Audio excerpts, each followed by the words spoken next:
Bing bongy bong, bing bongy bong. This is Joe, the bearded historian. He'll tell you an interesting story. Be careful of his soldiers, they can be brats. This is Angel, she's an entity. She'll cause chaos and plant her hands at you. This is Sue, she likes spirits, not the alcohol. She's the reason this channel exists. This is David, he likes fire trucks. He's here occasionally. Bing bongy bong, bing bongy bong, bing bongy bong. We preserve his story. Welcome to Wayback Wednesday. Today's video is about a space labby thing. Apparently Joe likes space labby things and military things, so be prepared for a lot of history in those two areas. Anyway, I have chosen an egg and spoon race for reasons. Randomness mostly. Are you ready? Here we go. Shout out time. Here's a shout out just for you. You support me, so I support you. This shout out is for our friends. Let's see who it is today. Ready? For it to set it. Alright, everybody. We're off. Oh, no, we're not. There we go. Now we're off. We got She Stole, Stace, Swish, Distracted, Mayhem, Cruising Nuts, Really Haunted, Makeup, Neil, Kifla, Contact, Praying, Derek, Tramps, let's see, Lucy, Miss T, Jacob, M&J, Tammy, Tristan, Crazy, Sylvia, Tay Eats, Amanda, Turtle, Market, Marketplace there, Net, Rock, Makeup, I think I said that twice, but so I apologize if I did. There's Rip, there's Tammy, let's see, there's Kenny and Debbie, CNC, Kelly King, everybody's like clumped together, so, Nikki and Happy, Traveling Van, let's see, there's Sylvia, let's see, Jared and Martin, let's see, there's Jericho, there's Pinned, there's Abundance, Anthony, Lynn, let's see, there's Hiking Ontario, let's see, almost done, Slow Race, there's Southern, is it going to be Southern? It might be Southern, oh, there's Cable, oh, it's Southern, hold on. You know I'm a genius when I sit here and do the whole thing without recording it. Let's try this again. Her name is Wendy, and is Southern Sewn and Grown. Is the name of the channel. True country girl who does homesteading. She preserves, says I preserve to grow everything, preserve everything I grow in one way or another. Pressure and bath wash, dehydrate, jerky, dog traits, own spices, ferment, save seeds. So she does cooking, prepping, gardening, building things. So any of that homesteady kind of stuff is what you'll find here. If you're into that kind of stuff, check her out. Very interesting channel. I admire those who do homesteading. I cannot grow anything. I do not have the abilities to organize enough to do any of the canning kind of stuff. It requires way too much prep and organization for somebody like me, but I admire those who can be somewhat independent. So check those out. Check her out. Like, share, comment. Have a good day. Right. Tell them something interesting, bearded historian. I pretend to pay attention. Right.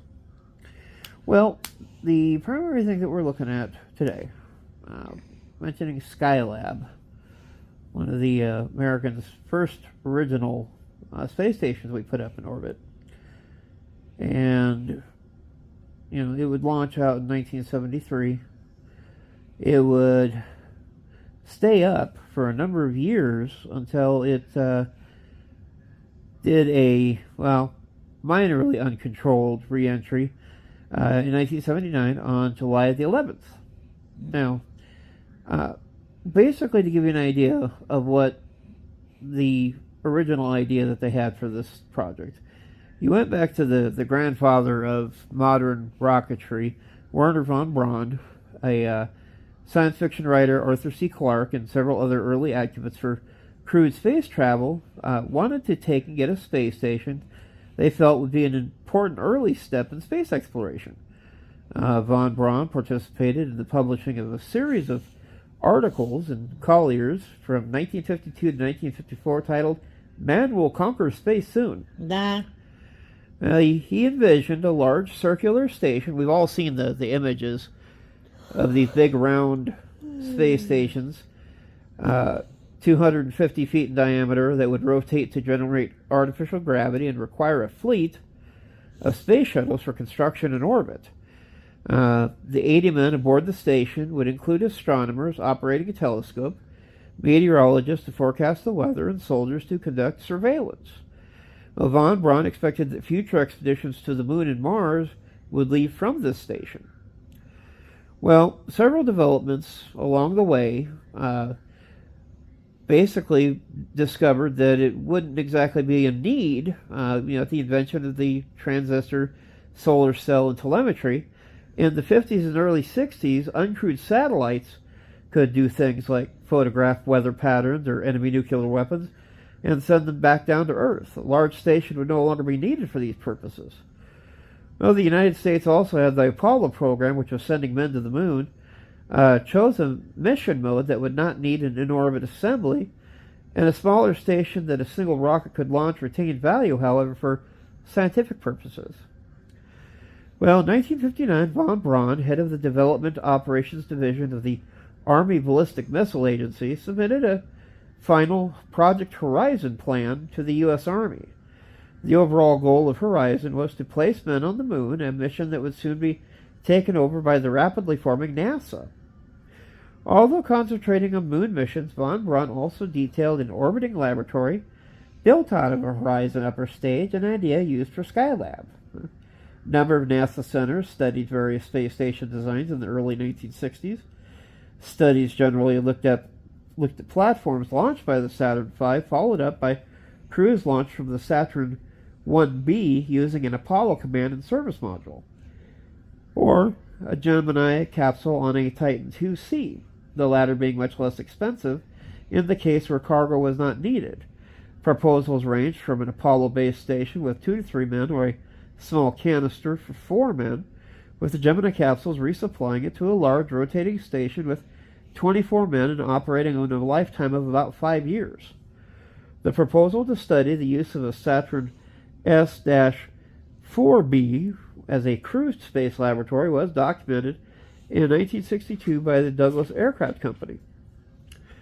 Well, the Department of Defense and NASA cooperated closely in many areas of space. In September of 1963, NASA and the DoD agreed to cooperate in building of a space station. The DoD wanted its own crewed facility, however, and in December of 1963, it announced a manned orbital laboratory, a small space station primarily intended for photo reconnaissance using large telescopes directed by a 2-person crew. The station was the same diameter as a Titan II upper stage, which would be launched with the crew riding atop a modified Gemini capsule with the hatch cut into the heat shield on the bottom of the capsule. The MOL competed for funding with the NASA station for the next 5 years, and politicians and other officials often suggested that NASA participated in MOL or use the DoD design. The military project led to changes in the NASA plan so that they would resemble the MOL less. Well, NASA management was concerned about losing the 400,000 workers involved in the Apollo after landing on the Moon in '69. Reason von Braun, head of NASA's Marshall Space Flight Center, during the 1960s, activated a smaller station after his large one was not built that he wished to provide his employees with work beyond developing the Saturn rockets, which would be completed relatively early during the project. NASA set up the Apollo Logistics Support System Office, originally intended to study various ways to modify the Apollo hardware for scientific missions. The office initially proposed a number of projects for direct scientific study, including an extended stay lunar mission with the required 2 Saturn V launchers, a lunar truck based on the lunar module, a large crewed solar telescope using the LM as a crew quarters, and small space stations using a variety of LM or CSM-based hardware. Although it did not look at the space station specifically, over the next 2 years the office would become increasingly dedicated to this role. In August of 1965, the office was renamed, becoming the Apollo Applications Program. Well, as part of the general work, in August of 1964, the Manned Spacecraft Center presented studies of an expendable lab known as Apollo X, short for Apollo Extension System. Apollo X would have replaced the LM carried on top of the Saturn IVB stage with a small space station slightly larger than the CSM service area, containing supplies and experiments for missions between 15 and 45 days of duration. Using this study as a baseline, a number of different mission profiles were looked at over the next 6 months. Basically, we're going to slingshot you. Whee! Now, in November of 1964, von Braun proposed a more ambitious plan to build a much larger station from the S2 second stage of a Saturn V. His design replaced the S4B third stage with an aeroshell, primarily as an adapter for the CSM on top. Inside the shell was a 10-foot cylindrical equipment section. On reaching orbit, the S2 second stage would then be vented to remove any remaining hydrogen fuel. Then the equipment section would be slid into it via a large inspection hatch. This became known as a wet workshop concept because of the conversion of an active fuel tank. The station filled the entire interior of the S2 stage hydrogen tank, with the equipment section forming the spine and living quarters located between it and the walls of the booster. This would have resulted in a very large 33 by 45 feet living area. Power was to be provided by solar cells lining the outside of the S2 stage. Now, one problem with this proposal was that it would require a dedicated Saturn V launch to fly the station. At the time the design was being proposed, it was not known how many of then contracted Saturn V's would be required to achieve a successful moon landing. However, several planned Earth orbit test missions for the LM and CSM had been canceled, leaving a number of Saturn 1Bs free for use. Further work led to the idea of building a smaller wet workshop based on the Saturn 4B, launched as the second stage of a Saturn 1B. Now, a number of these S4B stations were studied at MSC from mid-1965, which had much in common with the Skylab design that eventually flew. An airlock would be attached to the hydrogen tank in the area designed to hold the limb, and a minimum amount of equipment would be installed in the tank itself in order to avoid taking up too much fuel volume. Floors of the framework would be made from an open metal framework which allowed the fuel to flow through it. After launch, a follow-up mission launched by a Saturn 1B would launch additional equipment including solar panels, an equipment section, a docking adapter, and various equipments. Douglas Aircraft Company, builder of the S4B stage, was asked to prepare proposals along these lines. The company had for several years been proposing stations based on the S4 stage before it was replaced by the S4B. On April 1st, 1966, MSC sent out contracts to Douglas, Grumman, and McDonnell for the conversion of an S4B spent stage under the name Saturn S4B Spent Stage Experiment Support Module. Gee, they put a lot of work into that one. That put a lot of thought into it. In May of 1966, astronauts voiced concerns over the purging of the stage's hydrogen tank in space. Nevertheless, in late 1966, it was announced that the orbital workshop would be launched as part of Apollo mission AS-209, originally one of the Earth orbit CSM test launches, to be followed up by 2 Saturn I CSM crew launches, the AAP-1 and AAP-2. The Manned Orbiting Laboratory, the MOL, remained AAP's chief competitor for funds, although the two programs cooperated on technology. NASA considered flying experiments on MOL or using its Titan 3C booster instead of the much more expensive Saturn 1B. The agency decided that the Air Force Station was not large enough and that converting Apollo hardware to use with the Titan would be too slow and too expensive. The DoD would later cancel the MOL in June of 1969. Whoa. Bye-bye budget. Bye-bye. Now, design work continued over the next 2 years. This is what starts getting really mind-boggling. Okay, NASA sought in 1967 fiscal year a budget of $450 million for the Apollo applications. They got $42 million. Slight budget slash. In August of 1967, the agency announced that its lunar mapping and base construction missions examined by the AAP were being canceled. Only the Earth orbiting missions remained, namely the Orbital Workshop and the Apollo Telescope Mount Solar Observatory. The success of Apollo 8 on December 1968, launched on the third flight of Saturn V, made it likely that one would be available to launch a dry workshop. Later, several moon missions were canceled as well, originally to be the Apollo missions 18 through 20. The cancellation of these missions freed up 3 Saturn V boosters for the AAP program, although this would have allowed them to develop von Braun's original S2 base mission.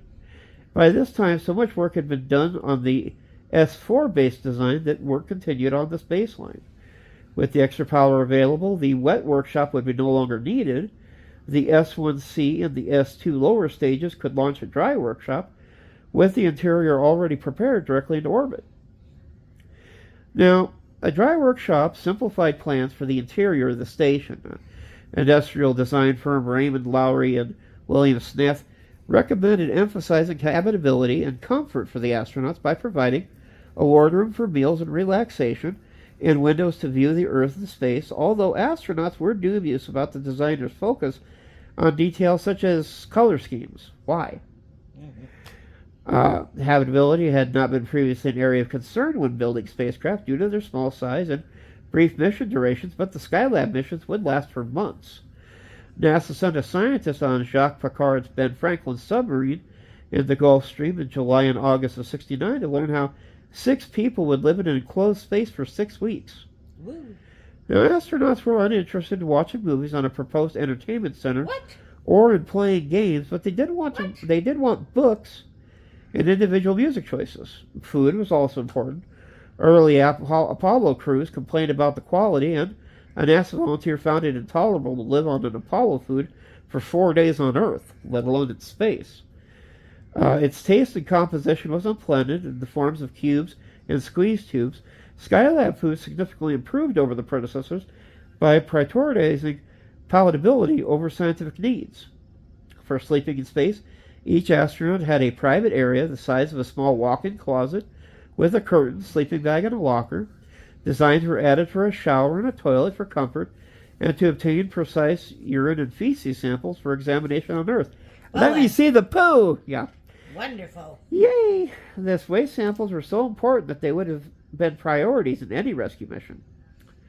Now, Skylab did not have recycling systems such as the conversion of urine to drinking water. It also did not dispose of waste by dumping it into space. The S4B's 73,280 liters liquid oxygen tank below the orbital workshop was used to store trash and wastewater passed through an airlock. Well, as we're emptying it, we'll just fill it again. Exactly. Now, on August 8th, 1969, McDonnell Douglas Corporation received the contract for the conversion of 2 existing S4B stages to orbital workshop configuration. One of the S4B test stages was shipped to McDonnell Douglas for the construction of a mock-up in January 1970. The orbital workshop was renamed Skylab in February 1970 as a result of a NASA contest.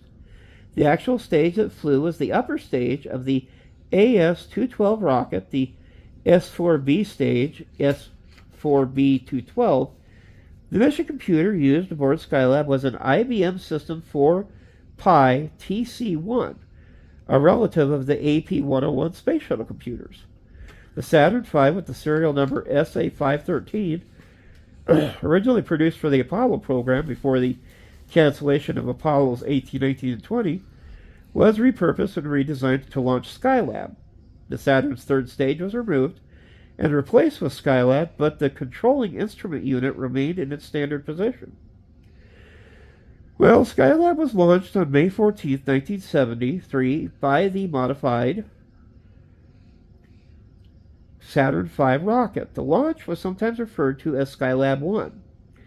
Now, severe damage was sustained during this launch and deployment, including the loss of the station's micrometeoroid sun shield shade and one of its main solar panels. Debris from the lost micrometeoroid shield further complicated matters by becoming tangled in the remaining solar panel, preventing its full deployment, thus leaving the station with a huge power deficit. Now, immediately following the Skylab's launch, Pad 39A at the Kennedy Space Center was deactivated and construction proceeded to modify it for the Space Shuttle program, originally targeting a maiden launch on March 1979. The crewed missions to Skylab would occur using a Saturn 1B rocket from Launch Pad 39B. Now, Skylab 1 was the last uncrewed launch from LC-39A until February 1917, when SpaceX CRS-10 was launched from there. Now, 3 crewed missions, designated Skylabs 2, 3, and 4, were made to Skylab in the Apollo Command and Service modules. The first crewed module, Skylab 2, was launched on May 25, 1973, atop of Saturn 1B and involved extensive repairs to the station. The crew deployed a parasol-like sunshade through a small instrument port from inside the station, bringing station temperatures down to acceptable levels and preventing overheating that would have melted plastic insulation inside the station, releasing poisonous gases. Gee, I wonder why they had to do that. What? The solution was designed by Jack Kinsler, who won the NASA Distinguished Service Medals for his efforts. The crew conducted further repairs via 2 spacewalks. The crew stayed with orbit at Skylab for 28 days.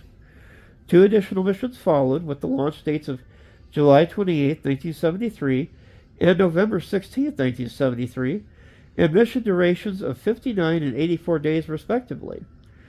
And then the last Skylab crew returned to Earth on February 8, 1974. Now, in addition to the 3 crewed missions, there was a rescue mission on standby that had a crew of 2, but could take 5 back down. Again, Skylab 2 launched March 25, 1973. Skylab 3 launched July 28, 1973. Skylab 4 launched November 16, 1973. Skylab 5 was canceled, and of course the Skylab rescue was on standby. Also of note, there was a 3-man crew of Skylab Medical Experiment Altitude Test who spent 56 days in 1972 at low pressure on Earth to evaluate medical experimental equipment. This was a spaceflight analog test in full gravity, but Skylab hardware was tested and medical knowledge was gained. Now, again, 28 days for Skylab 2, 60 days for Skylab 3, Skylab 4, 84 days. Now, the initial intended to be visited by 1 28-day and 2 56-day missions would have gone for a total of 140 days. Skylab ultimately was occupied for 171 days and 13 hours during its 3 crewed expeditions, orbiting the Earth 2,476 times. Wow. Each of these extended the human record for days in space that was originally set by the Soviet Soyuz 11 crew aboard the space station Salyut 1 on June 30th, 1971. Now, astronauts performed 10 spacewalks, totaling 42 hours and 16 minutes. Skylab logged about 2,000 hours of scientific and medical experiments, 127,000 frames of film of the Sun, and 46,000 of the Earth. Solar experiments included photographs of 8 solar flares, producing valuable results that scientists stated would have been impossible to attain with uncrewed spacecraft. Now, the existence of the Sun's coronal holes were confirmed Because of these efforts, many of the experiments conducted investigated the astronauts' adaptation to extended periods of microgravity. A typical day would begin at 6 a.m. Central Time Zone. Although the toilet was small and noisy, both veteran astronauts who had endured earlier missions of rudimentary waste collection systems and rookies complimented it. The first crew enjoyed taking a shower once a week, but found drying themselves in weightlessness and vacuuming excess water difficult. Later crews usually cleaned themselves daily with wet washcloths instead of using the shower. Astronauts also found that bending over in weightlessness to put on socks and shoes laces strained their abdominal muscles. Well, that's kind of understandable. Breakfast would begin at 7 a.m. Astronauts usually stood to eat. Sitting in microgravity also strained their abdominal muscles, and they reported that food, although greatly improved from Apollo, was bland and repetitive, and weightlessness caused utensils, food containers, and bits of food to float away. Oh. Crummies! Also, gas in the drinking water contributed to flatulence. Well then. After breakfast and preparation for lunch, experiments, tests, and repairs of spacecraft systems, and if possible, 90 minutes of physical exercise followed. I remember seeing videos of that. They had like a bicycling machine that they could use. There's also a running lap that they could do around the inside interior of the Skylab. It was kind of cool. Again, a bicycle, other equipment. Astronauts could jog around the water tank. At dinner afterwards, which was scheduled for about 6 p.m., crews performed household chores and prepared the next day's experiments. Following lengthy daily instructions, some of which were up to 15 meters long, sent via teleprinter, the crews were often busy enough to postpone sleep. The station offered what was later studied was called a highly satisfactory living and working environment for crews with enough room for personal privacy. Although it had a darts set, playing cards, and other recreational equipment, in addition to books and music players, the window with its view of Earth became the most popular way to relax in orbit. Now, prior to the departure, about 80 experiments were named, although they also described almost 300 separate investigations. Experiments were divided into 6 broad categories. For life science, human physiology, biomedical research, and circadian rhythms in mice or gnats, solar physics and astronomy, sun observations, 8 telescopes and separate instrumentation, the comet Kohoutek in Skylab 4, stellar observations and space physics, Earth resources, the mineral resources, geology, hurricanes, land and vegetation patterns, material science, welding, brazing, metal melting, crystal growth, water and fluid dynamics, student research, 19 different student proposals. Several experiments were commended by the crew, including a dexterity experiment and a test of web spinning by spiders in low gravity. That would be kind of funky. Yeah. Others included human adaptability, ability to work, dexterity, habit design, and operations. Now, because of the solar scientific airlock, one of the 2 research airlocks was unexpectedly occupied by the parasol that replaced the missing meteorite shield. A few experiments that were instead installed outside the telescopes during spacewalks or shifted to the Earth-facing scientific airlock. Skylab 2 spent less than half of the time planned on most experiments due to station repairs. On the other hand, Skylab 3 and 4 far exceeded the initial experiment plans once the crews adjusted to the environment and established comfortable working relationships with ground control.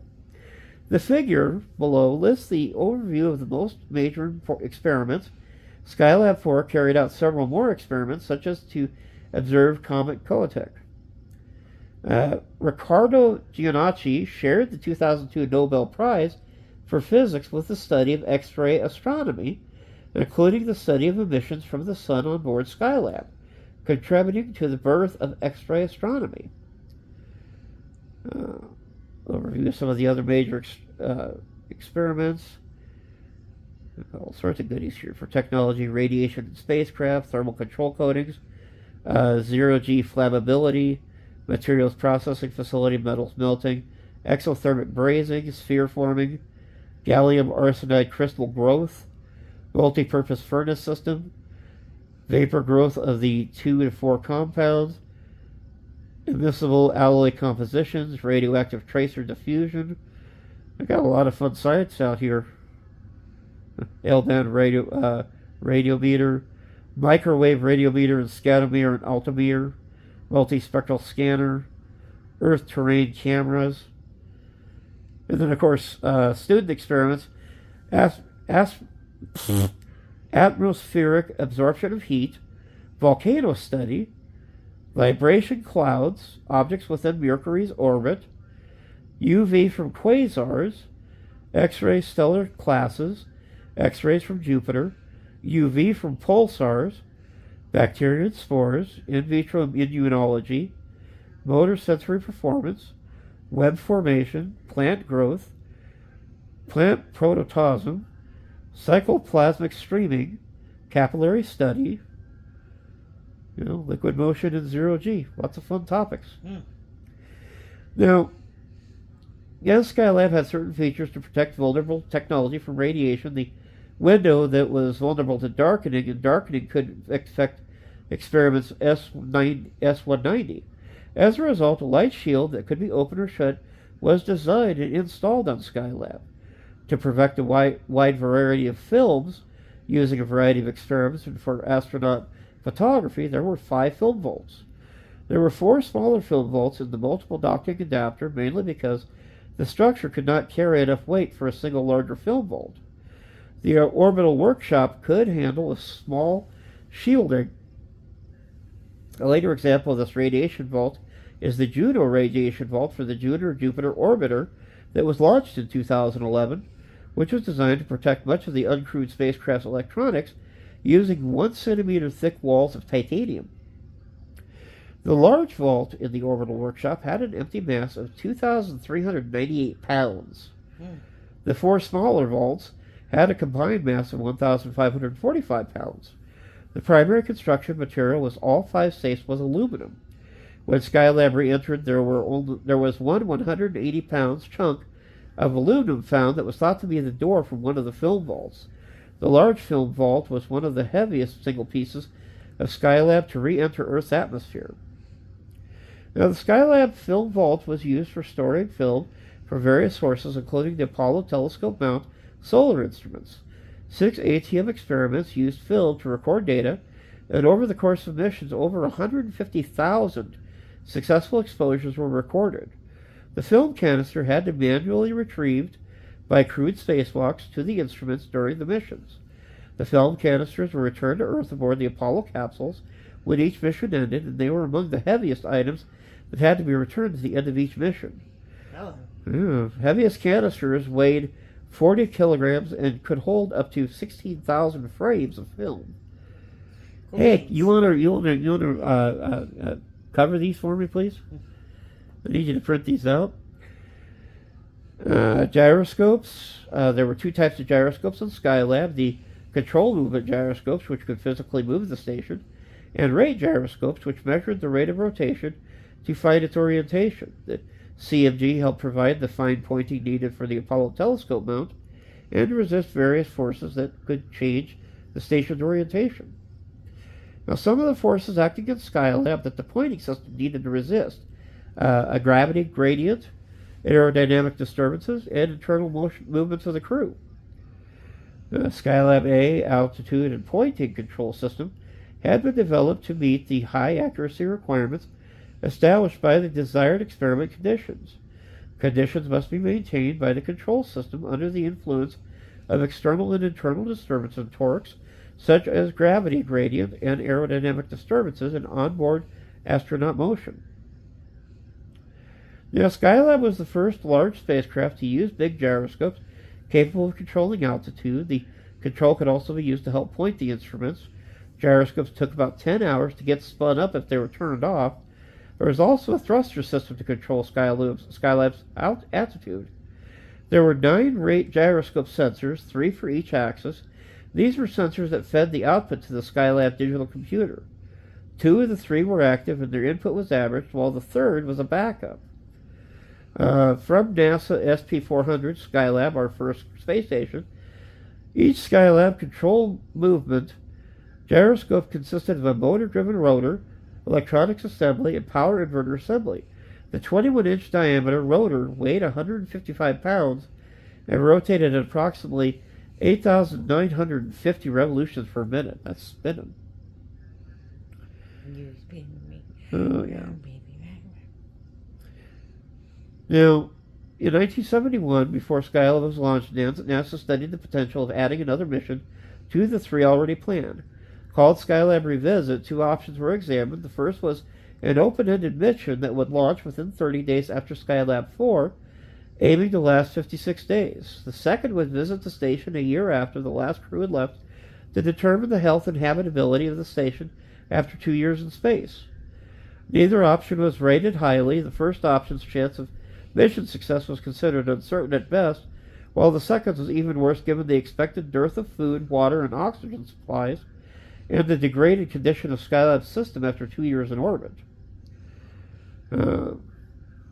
Skylab 5 would have been a short 20-day mission to conduct more scientific experiments and use the Service Propulsion System engine to boost Skylab into a higher orbit. Vance Brand, the commander, William B. Lenore, science pilot, and Don Lind, pilot, would have been the crew for the mission, with Brandon Lind being the prime crew for the Skylab rescue flights. Brandon Lind also trained for a mission that would have been named Skylab for a controlled deorbit. The mission would have launched in April of 1974 and supported later by the Space Shuttle by boosting the station to a higher orbit. In addition to a flown Skylab station, a second flight quality backup Skylab space station had been built during the program. The NASA considered using it for a second station in 1973 or later to be called Skylab B, but was decided against it. Launching another Skylab with another Saturn V would have been very costly, and it was decided to spend the money on the development of the space shuttle instead.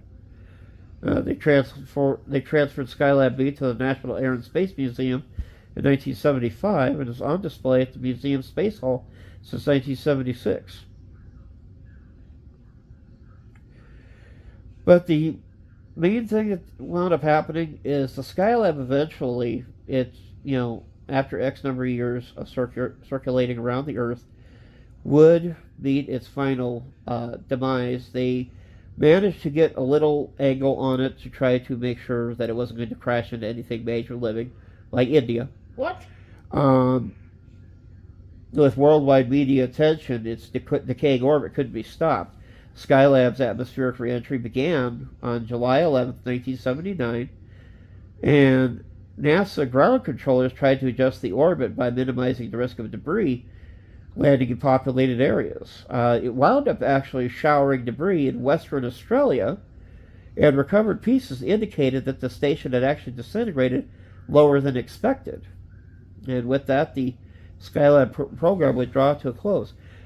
Since then, we had the other projects with laboratories, like the Mir space station, Freedom, which eventually was merged into the International Space Station. But anyway, folks, this has been the Bearded Historian, and you folks have a good night. We'll see you later. Good night.